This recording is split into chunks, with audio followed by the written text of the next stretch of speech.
Blanca Mas Gese es profesora del Departamento de Psicología de la Personalidad, de Evaluación y Tratamientos Psicológicos de la UNED, psicoterapeuta, experta en trastornos de ansiedad y trauma, en técnicas de relajación y meditación y una buena colaboradora de este espacio.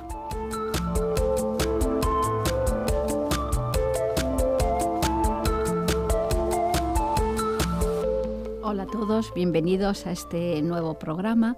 En él vamos a hablar de la coherencia cardíaca y cómo tiene amplísimas ventajas en el bienestar y en el desempeño de las personas. Para ello tenemos con nosotros a Pablo Pérez García, que fue alumno de la UNED y hoy es el director del Instituto Español de la Coherencia Psicofisiológica. Hola Pablo, ¿qué hay? Hola, muy buenas, Blanca. Es un gusto tener ahora con nosotros un antiguo alumno, porque nos da también esta sensación de continuidad. La coherencia cardíaca, como su nombre nos indica, nos lleva a dirigir nuestra mirada al corazón. El corazón como regulador de los demás órganos, el corazón como centro de nuestro bienestar físico y mental, y por ello hemos querido llamar también este programa Descubrir el corazón.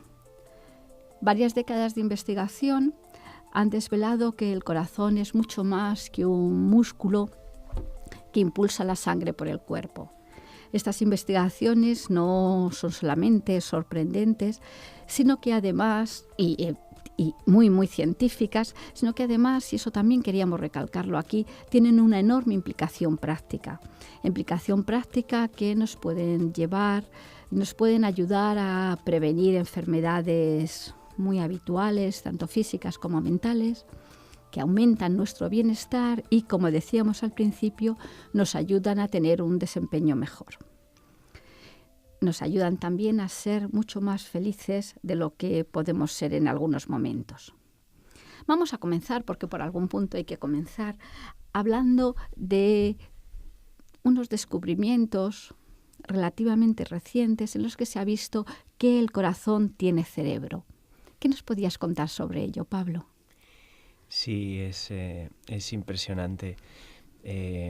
Nos redescubre un poco lo que a nivel popular hemos sabido siempre, ¿no? Que pensamos con la cabeza y sentimos con el corazón. Sí, realmente podríamos hablar del corazón como un cerebrito semiautónomo especializado en emociones. Decimos semiautónomo porque puede tomar decisiones independiente del cerebro encefálico, y especializado en emociones porque está realmente muy implicado en la respuesta emocional. Hay que señalar que es un cerebro real, que tiene unas 40.000 neuronas, ¿no? Sí, tiene sus estructuras de soporte, sus células gliares, una estructura anatómica similar a la del cerebro. Claro, y este cerebro tiene capacidad de sentir, de reaccionar, de aprender. Yo querría resaltar aquí también que estas capacidades de este cerebro del corazón, no tienen lenguaje, lo cual le hace estar fuera de esta estructura mental que marca el lenguaje verbal. Sí, la inteligencia del corazón podríamos referirnos a ella como una inteligencia más corporal, más preverbal quizás.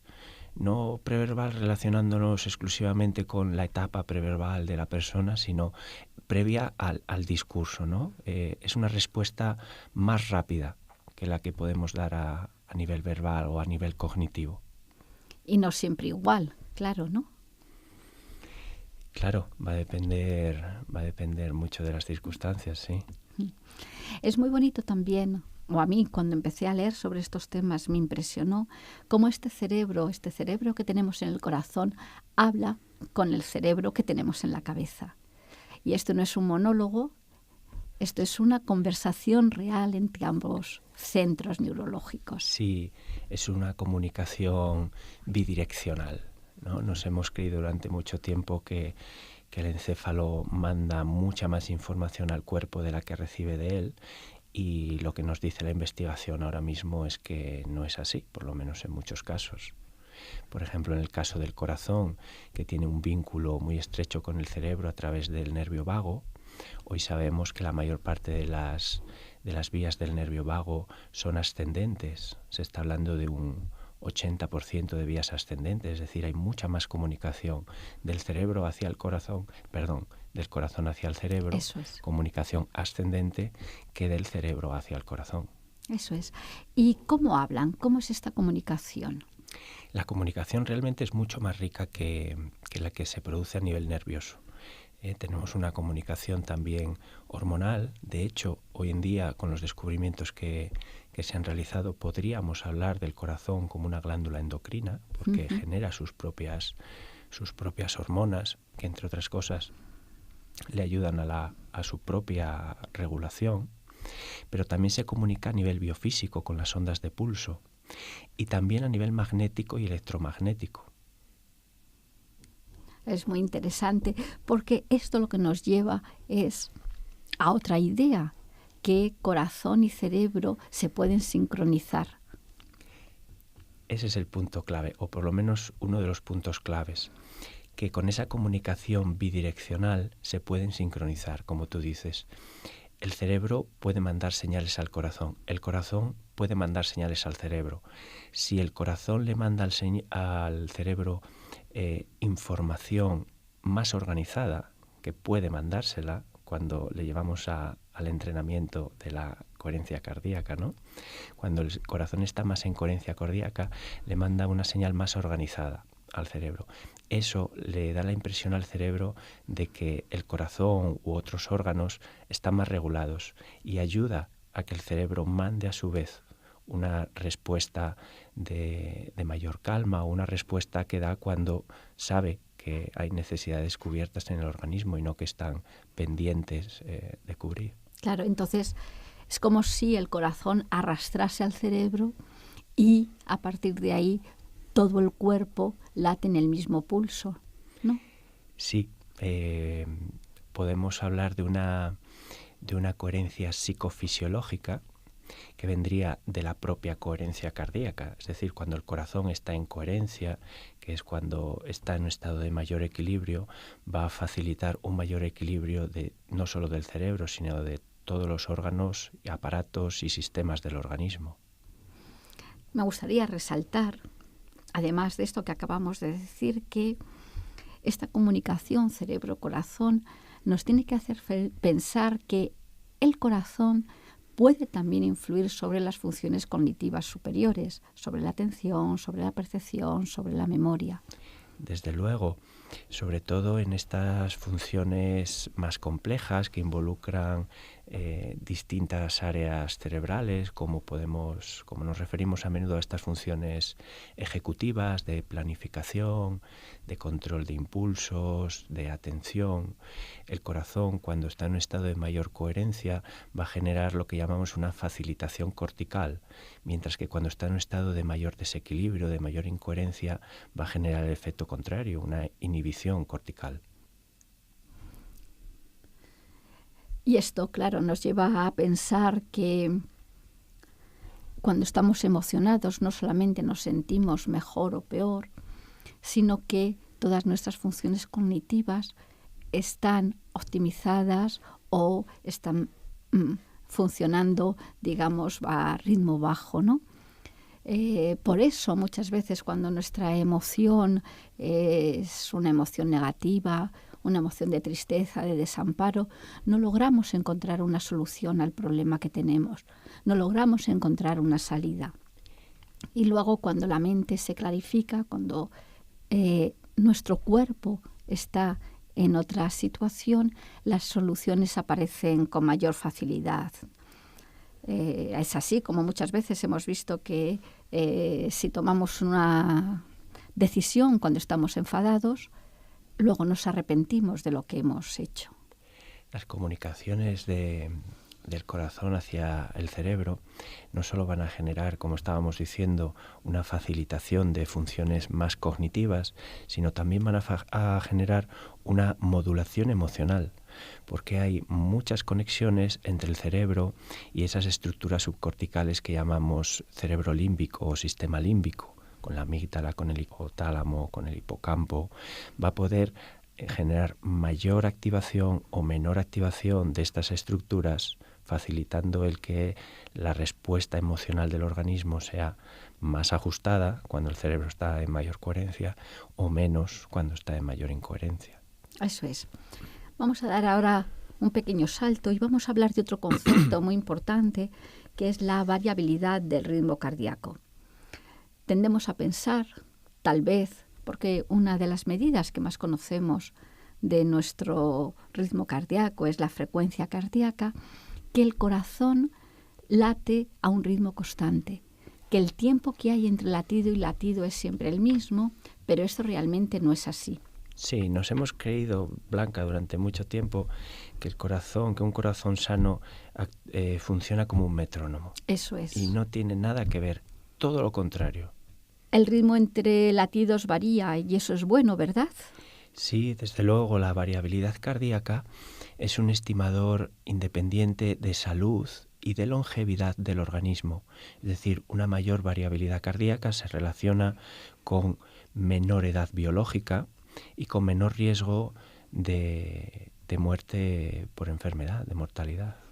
Eso es. Y también está relacionado con el bienestar psíquico. Sí, desde luego, es un estimador de resiliencia del organismo, de la capacidad que el organismo tiene para dar una respuesta de estrés, para adaptarse a una situación de reto, de complejidad.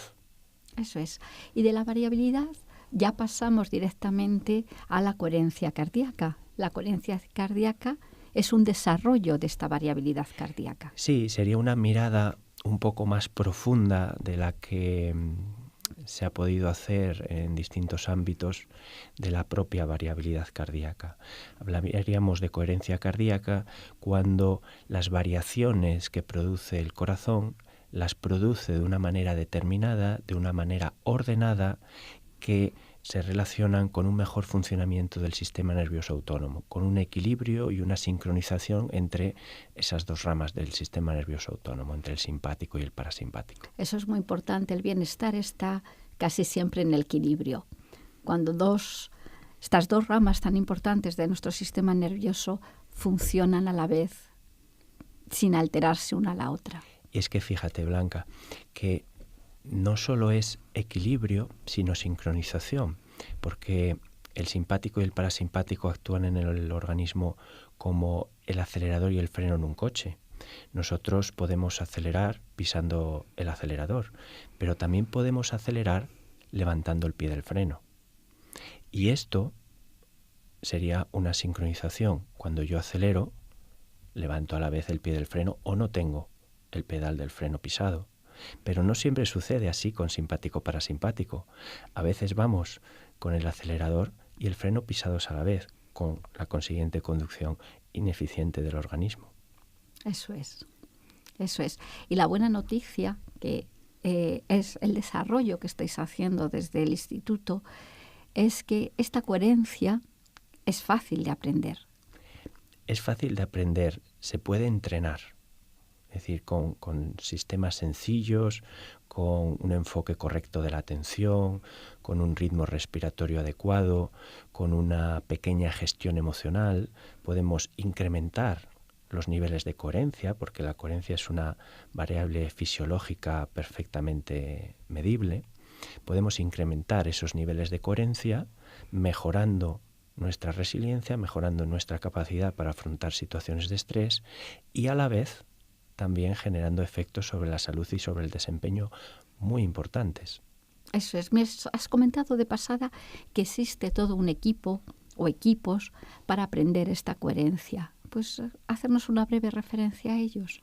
Sí, son dispositivos que miden la variabilidad cardíaca, que los hay de muchos tipos, de muchas casas, y que dentro de la variabilidad cardíaca nos permiten medir la coherencia cardíaca. La verdad es que son herramientas sencillas, no son ahora ya herramientas súper costosas y también son fáciles de comprender. Ya no es necesario ser un grandísimo experto en biofeedback o en neurofeedback para entender estas herramientas. Están al acceso de cualquiera, no solo de los clínicos y de los profesionales, sino que hoy día tenemos ya, con todas estas aplicaciones móviles y demás, tenemos aplicaciones para poder utilizarlo a nivel personal. Claro, y el concepto básico es simple y es bonito, y nos dice que cuando los seres humanos tenemos información de lo que está ocurriendo en nuestro cuerpo, información que sin esta tecnología a lo mejor nos pasa desapercibida, pero que cuando tenemos esa información podemos modularla,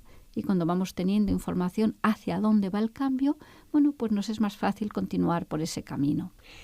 Sí, es lo primero tomar conciencia.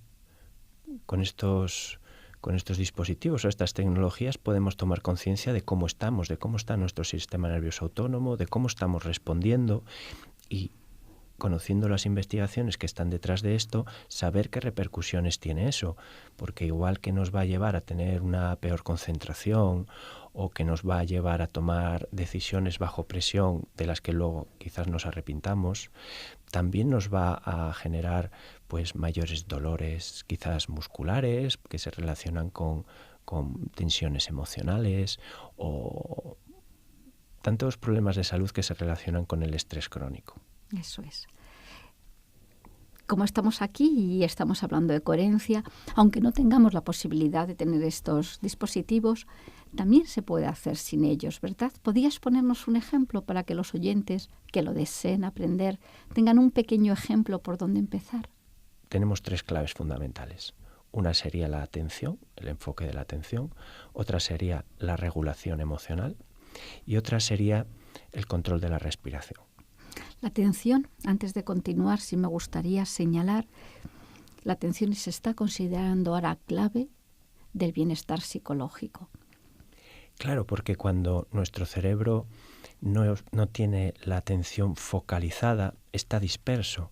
Y esa dispersión, esa ociosidad del cerebro está gastando una energía que luego no va a tener disponible para otra cosa.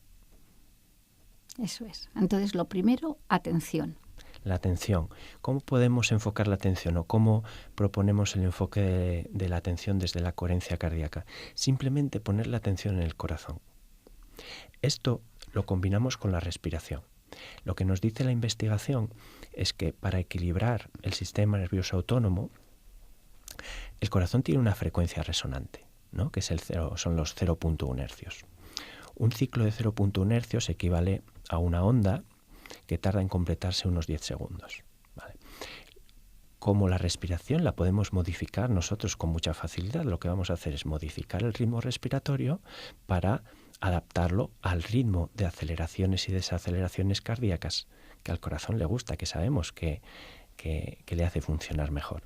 Entonces lo que vamos a adoptar es un ritmo de respiración de 10 segundos.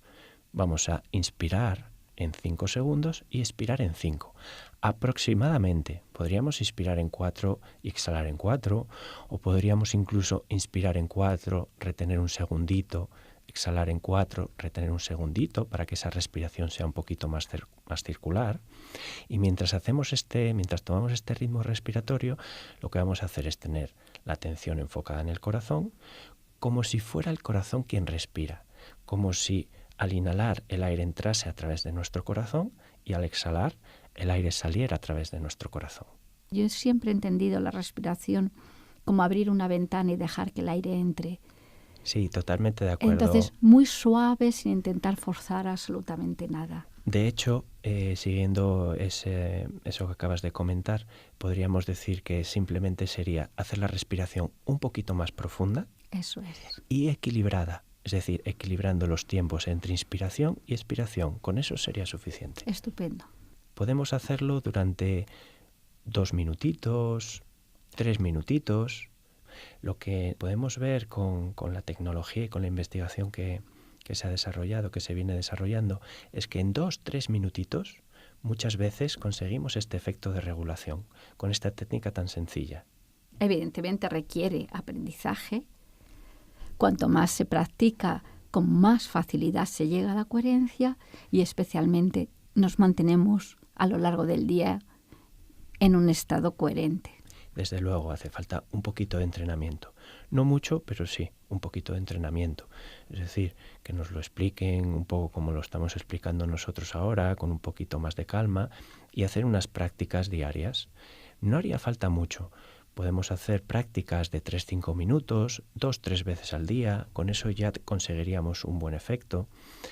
Podríamos practicarlo 2-3 minutitos antes de una previsible situación de estrés. Muy importante después de una situación de estrés para reducir esa activación o ese estrés residual, y acostumbrándonos de esta manera, en 2-3 minutitos aquí, 2-3 minutitos allá, con el paso de los días, las semanas, los meses y los años, vamos a generar unos efectos muy, muy beneficiosos a todos los niveles, a nivel de salud, a nivel de bienestar emocional y a nivel también de desempeño. Eso que acabas de comentar es muy importante porque hay que aprender esta técnica de coherencia en un momento de calma, de tranquilidad, pero al mismo tiempo hay que sacarla también a la vida diaria. Y tenemos que aprender a emplearla en esas situaciones que nos pueden alterar. Desde luego, yo trabajo por ejemplo, con deportistas, que las situaciones de competición son situaciones de mucho estrés y que pueden aplicarlas en esa situación de estrés. Por ejemplo, en tenistas, que entre juego y juego, mientras descansan un poquito, utilizan esta técnica. Y en el día a día, al coger un autobús, al hablar con un jefe, al oír unos niños que gritan en casa y no sabes cómo manejar la situación. Primero... Claro, y es que no es solamente el que yo practique esta técnica para regularme, es que la práctica diaria de esta técnica mejora mis niveles de regulación más allá de los tiempos que yo le dedique o que le esté dedicando a la práctica. Lo que estoy haciendo es lubricar mi sistema nervioso autónomo. Estoy desarrollando mi resiliencia. Con esta práctica sostenida, lo que nos dice la investigación es que pasado un mes, mes y medio, 2 meses, mi sistema nervioso autónomo responde mejor, con unas respuestas de estrés más adaptadas a las demandas de la situación. Eso es, no nos desbordamos tanto y por lo tanto tenemos respuestas más adecuadas. Podemos evitar bloquearnos en determinadas situaciones. Claro. Por hoy hemos acabado. Muchas gracias por habernos escuchado. Muchas gracias, Pablo, por haber venido con nosotros. Muchas gracias a vosotros.